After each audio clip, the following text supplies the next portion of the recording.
Hi guys, Sarah here, and welcome to Novel Expectations. Today I'm coming to you with my very first weekly wrap-up of 2016. I have 3 books to talk about, and they are all Christmas books because they were all read in the last week, which last week was Christmas time. So, how I'm going to do this, how I've decided to do this, is actually go from my least favorite book of the week to my favorite book of the week, just to kind of keep it a little bit more interesting. So, the first book I want to talk about is called At the Chateau for Christmas, and it was by Rebecca Winters. This is a Harlequin romance novel, and the plot, if you want to call it that, was about a woman who finds out that her grandmother passed away. And there was this whole family drama behind the grandmother and her second marriage, and she ended up going to France with him, like to the point where the main character, what was her name? See, I've totally erased this book from my memory, and I literally finished it like 5 days ago. I think it was Laura. And to the point where Laura's mother would not talk to her mother about this whole marriage because she married another man after her father died. Like, it just seemed...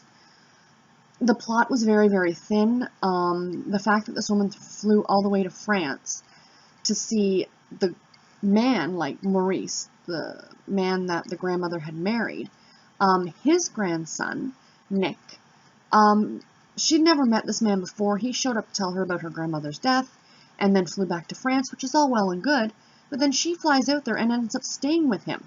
Yes, because he's a perfect stranger, and that's what one does. It was a little too unbelievable.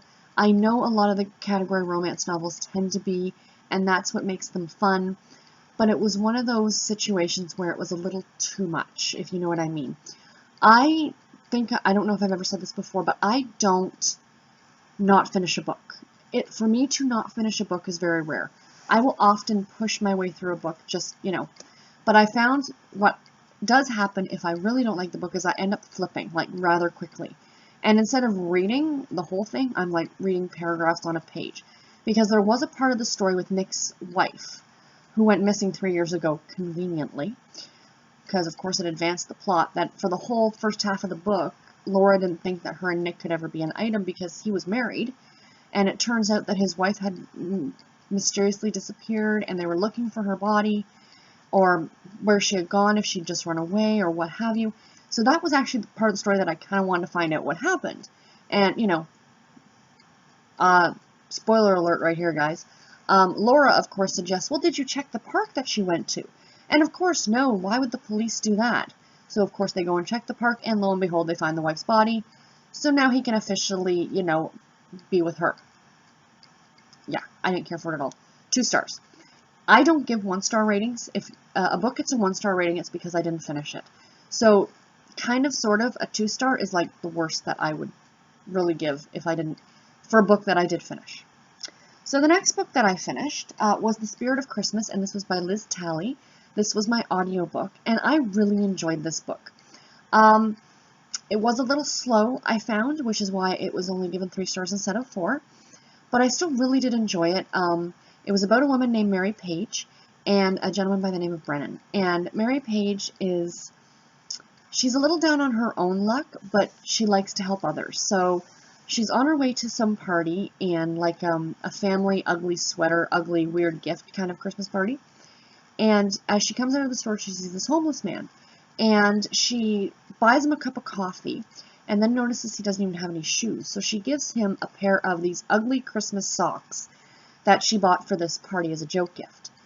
And turns out that he's like the CEO of this family-run department store chain, and he's worth billions of dollars.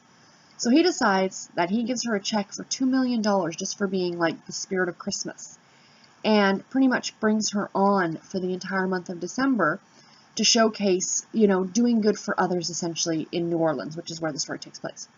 Well, Brennan is his grandson, and he thinks the old man has lost his mind, and doesn't like the fact that he's just doling out money. So, of course, he's trying to find out what she's done, like, is she really the do-gooder that they think she is? And meantime, the grandfather is trying to get his grandson to have the spirit of Christmas, essentially, as well. It was a really, really sweet story, really cute. The secondary characters were fabulous. The main characters were fantastic as well. I really liked them. The narrator, and I'm sorry, I can't remember her name off the top of my head, was fabulous. I really liked her. She did a really great, without being overly gruff, a man's voice. And to the grandfather, she even had a nice southern twang to his voice from the South, so that was really cool. But yeah, I really, really like the story. I do really recommend it. Yes, I only gave it 3 stars, but it was a really fun little story, and I highly recommend it if you like Christmas books. And the last book that I finished, excuse me, let me put this down, was The Man Who Invented Christmas, How Charles Dickens' A Christmas Carol Rescued His Career and Revived Our Holiday Spirits, and this is by Les Stamford. I love this book. I gave this book 4 stars. It didn't quite get 5 stars. It was lacking a little bit. I found it jumped around a lot, and that's kind of what bothered me. But outside of that, I really, really enjoyed it. If you enjoy literature, if you enjoy Christmas stories, if you love the Christmas Carol story itself, if you like history, there are so many different types of people who would like this book. It's actually labeled on the back as being a biography history. So essentially, for those of you who didn't know, and I wasn't aware until I read this book, that when Charles Dickens wrote A Christmas Carol, he was pretty much almost bankrupt. And he financed the publishing of the book himself because he felt so strongly about how well it was going to be, received by the public, if you will. Before that, he had written Nicholas Nickleby and stuff like that, but I don't think he wrote Great Expectations, and had he written Oliver Twist? I don't know if he'd written Oliver Twist as of yet, but anyway,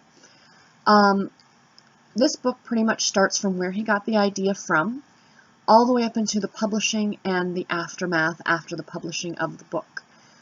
It's really, really interesting because it not only talks about the book, but it talks about Victorian England in the 1840s when the book was written, and what Christmases were like, and what it was like to be poor, and if you weren't, one of the more well-to-do people.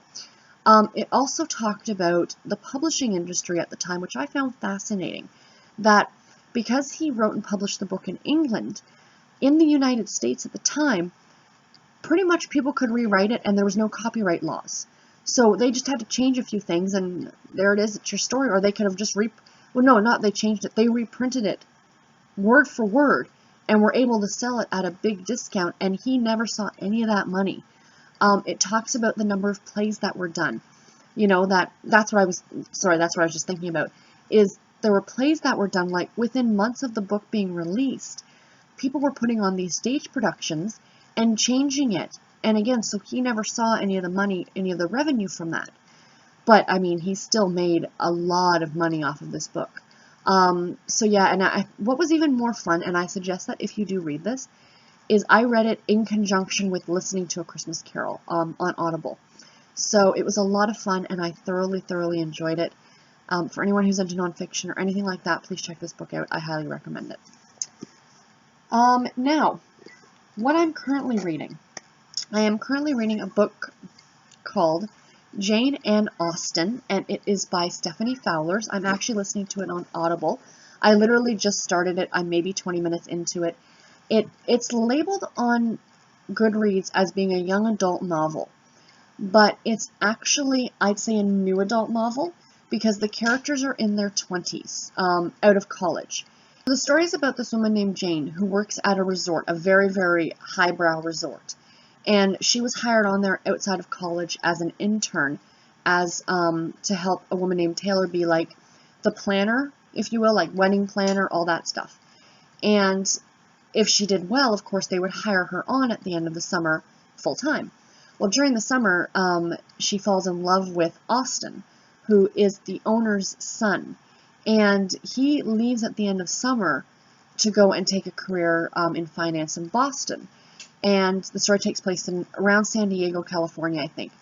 But anyway, she's a hopeless romantic, and she watches all those romantic comedy movies, and she reads Jane Austen, and she thinks that this wonderful thing was going to happen when he left, that he was going to profess his undying love for her, and he didn't. So that's where I am at the story right now, is he's just left. Like I said, I've only just started listening to it today, but so far it's really cute. The narration's really good. So hopefully next week I will have finished it and be able to let you guys know what I think. The second book I decided to read this week is actually on my Kindle, and I'm going to talk more about this next week when I do Tuesday Talks, because the Tuesday Talks question next week is your book resolutions or your reading resolutions. But one of my resolutions for this year was to read a childhood favorite every month. So I decided this year to work my way through the Nancy Drew case files, because they are now on Kindle.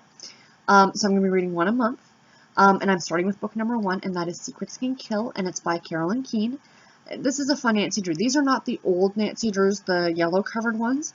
These are the ones that were put out in the 80s when I was a kid. And these are the ones I did read. I read these before I read the old hardback yellow ones. Because once I'd worked my way through all of these ones, I then turned and went back to those ones, which my mother, of course, read when she was a girl. So, but I am going to do the newer ones because it's just a little bit more fun for me. It's a little bit more nostalgic for me. So I'm hoping to get to one a month. I may even get to more. I have a TBR for the month, every month, and if I finish the books that I have on my TBR, because these are so easy, they're generally around 150 pages. I think I was looking on my Kindle, and when I started reading it this morning, it said it was only a read time of an hour and a half. So really, on a good Saturday, I could sit down and polish one off. So I might even finish more of them this year, but I am going to go in order. So yeah, so that's what I'm reading on my Kindle. And the last book, again, with those book resolutions, is I want to read a nonfiction book every month. And the nonfiction book I've started this month is one that I got from my husband for Christmas. And I'm going to talk more about the books I got for Christmas in my next video, or in a video later this week. And this is The Time Traveler's Guide to Medieval England, a handbook for visitors to the 14th century by Ian Mortimer. I hit myself in the face. I saw this book, oh gosh, on Goodreads, I think, and it looked really cute, so I put it on my Christmas list to get, and Garrett was so awesome and he got it for me. And I posted a picture on Instagram of all the stuff that I gotten from Garrett for Christmas, and almost every person commented that either A, they'd read this and loved it, or B, they really wanted to read it. So I'm so glad I got it. I haven't started it yet. I may be a page into it. So I plan after I'm done this to sit down and I have a goal of reading roughly about 15 pages a day, so I'm a little behind. Because I figure that'll get it done in more than enough time for the end of the month, because I don't want to be trying to finish this at the end of the month. I really, really want to stick to my goals here. And I do have a lot of free time. And I should spend more of it reading, because I'm really glad that I got back on Goodreads last year and got and listed down, you know, my reading and my reading goals and stuff like that. And I have encouraged myself to do 108 books this year, so fingers crossed. But anyway, guys, that's what I am reading, and that's what I have read this week. A, have you read any of these books, and what did you think about them? And B, what are you reading? Please like and comment if you enjoyed this video, and I will see you next time. Bye, guys.